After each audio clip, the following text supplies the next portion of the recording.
de Verdun.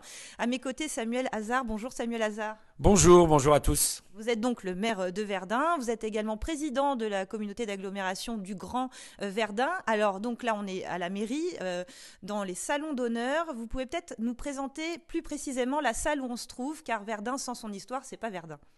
Nous sommes ici dans le musée de guerre de l'Hôtel de Ville qui date de 1927, qui a été souhaité par mon illustre prédécesseur pour mettre en valeur l'universalité, l'héroïsme de notre cité, puisque le seul nom qui restera jamais dans l'histoire de la Grande Guerre, c'est le nom de Verdun, que ce soit à l'échelle nationale ou à l'échelle internationale, que ce soit à l'échelle des familles, à l'échelle des nations.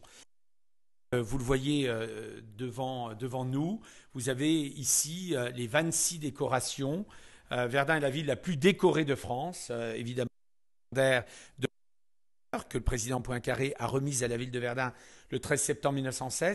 Également des décorations qui viennent du monde entier, parce que, encore une fois, le nom de Verdun faire de... Et puis vous avez un certain nombre de documents, de drapeaux, le Légion d'or ou les plus hautes personnalités, lorsqu'elles viennent à Verdun, évidemment, couchent par écrit un message, souvent empreint de paix. On en a évidemment bien besoin. Et le nom de Verdun, l'histoire de Verdun, montre à quel point la paix est fragile pour l'essence, et que venir ici, c'est aussi finalement un voyage initiatique, parce que le champ de bataille de Verdun est le seul à avoir été préservé. Vous allez sur d'autres théâtres d'affrontement, vous allez dans la Somme, tout a été aplani, l'agriculture a pris ses droits dans les années 20. Non, ici à Verdun, c'est la zone rouge, hein, plus de 60 millions d'obus, et donc on ne pouvait pas de nouveau cultiver au lendemain de la guerre. Et donc cette terre martyre a été préservée, et ces stigmates, hein, avec notamment ces cratères d'obus, sur lesquels vous pouvez marcher, 60 et 80 000 dans une sépulture, mais dans le sol. Et ici, on comprend à quel point, eh bien, il faut défendre l'idéal de paix, et ce monde qui est un monde complexe, mais montrer encore une fois que l'homme est capable du pire, mais que l'homme est capable du meilleur. Parce que l'universalité de Verdun, c'est aussi ce message de réconciliation, avec cette poignée de main historique entre le président Mitterrand et le chancelier Kohl. Et aujourd'hui, on est dans un temps d'amitié franco-allemande. On l'a vu lors du centenaire de la Grande Guerre avec le président ou la chancelière Merkel, ce moment où ils étaient entourés et allemands, des jeunes qui ne parlaient pas la même langue, mais comme j'aime à dire, il n'y a pas besoin de parler la langue pour ces regards, une main tendue, l'espérance, le respect de l'autre, l'altérité, à conforter, à défendre, et on le voit également. Et puis, n'oublions pas que Verdun, c'est aussi la ville où le soldat était. Et donc Verdun, c'est une ville d'histoire, vous l'avez rappelé, mais c'est une ville aussi d'avenir. Ah oui, effectivement, l'avenir, c'est ce dont on va parler aujourd'hui avec nos différents rendez-vous sur différents projets, puisque voilà, on va parler du programme Action Cœur de Ville, les projets justement mis en œuvre dans le cadre de ce programme. Peut-être déjà quelques éléments de contexte, monsieur le maire, en premier lieu, nous présenter la ville de Verdun et ses particularités. Alors Verdun est une ville de 19 600, donc un peu moins de 20 000 habitants, qui a perdu près de 3 000 habitants ces 20 dernières années, au gré malheureusement des restructurations. Et lorsque je suis arrivé à la responsabilité, Verdun continue à perdre de la population. Aujourd'hui, la population est à un peu moins de 20 000 habitants. Nous avons créé une communauté d'agglomération qui rassemble un peu plus de 30 000 habitants, 25 communes autour de la ville-centre, et puis un bassin de vie d'environ 60 000 habitants. Ville qui a de fortes potentialités. Évidemment, le tourisme d'histoire et de mémoire, mais également de plus en plus le tourisme gastronomique, le tourisme vert, le tourisme culturel, le tourisme patrimonial, également des filières dans l'agriculture, l'agroalimentaire, l'industrie aussi. On a un tissu économique dense constitué de PME, PMI, innovantes, aussi toute une approche de durabilité avec de grands groupes comme Indorama ou comme Paprec qui continuent d'investir. Et puis évidemment, on est dans moyenne où le poids de l'administration est important. Je disais tout à l'heure qu'on a perdu plus de 3000 militaires, certes, mais on a évidemment le premier employeur de Verdun et l'hôpital de Verdun, c'est même le premier employeur de Meuse, avec 2000 agents. Donc on a un poids aussi de la fonction publique. Alors Samuel Hazard, on parlait notamment de la culture. Quelles sont vos priorités en tant que maire justement pour la ville de Verdun?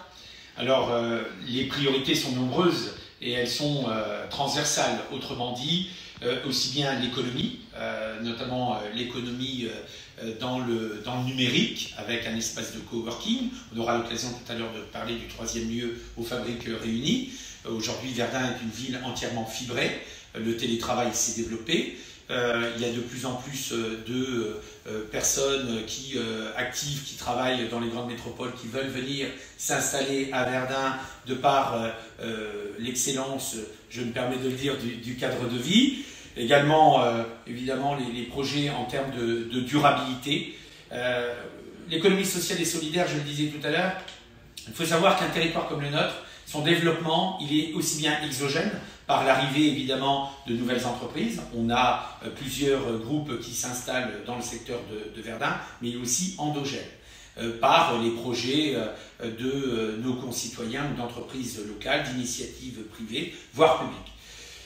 Mais forcément, le territoire d'une agglomération comme Verdun, c'est avant tout également le développement, le renforcement des services que l'on peut apporter à la population. On parlait de la santé tout à l'heure, médecine de ville, médecine hospitalière. L'hôpital de Verdun va investir plus de 60 millions, va créer plus de 100 emplois dans les années à venir. C'est également l'agroalimentaire. On a une filière agroalimentaire très, très forte sur le secteur de Verdun, avec des groupes comme Lactalis, également Hutin, qui ont investi respectivement plus de 50 millions d'euros, et pour Hutin, les Allemands, Orland, hein, ça fait partie du groupe Orland, va investir 80 millions d'euros. C'est une fromagerie. Il y a un secteur très, très fort dans le département de la Meuse. L'industrie, on a un tissu dense de PME, PMI innovantes, notamment dans la mécanique générale, dans le machinisme agricole, mais aussi, vous l'avez dans la charcuterie, vous l'avez dans des groupes de mécanique générale, d'aéronautique, dans le secteur de Clermont-en-Argonne, près de Verdun, et puis le développement touristique, je l'ai dit, avec la diversification de l'offre touristique. Et puis en cœur de ville, l'économie, le commerce aussi. Donc en fait, l'avenir de Verdun, il passe par l'économie, la culture, le sanitaire, l'habitat, hein, la durabilité, encore une fois, autrement dit, tous les leviers du développement économique. Et puis tous ces domaines sont liés finalement, c'est le cercle vertueux. Alors vous êtes un enfant de Verdun, vous-même, Samuel Hazard, on sent l'engouement que vous mettez justement à transformer, à redonner de l'attractivité justement, à redorer le blason quelque part de Verdun.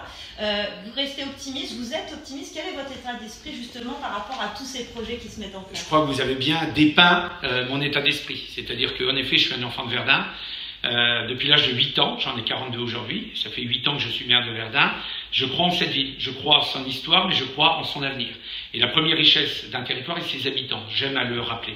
Et c'est vrai que mon ambition, c'est de changer l'image de Verdun. Encore une fois, souvent on dit Verdun, c'est une ville du passé, c'est la guerre. Oui, l'enfer, mais aujourd'hui c'est une ville de paix.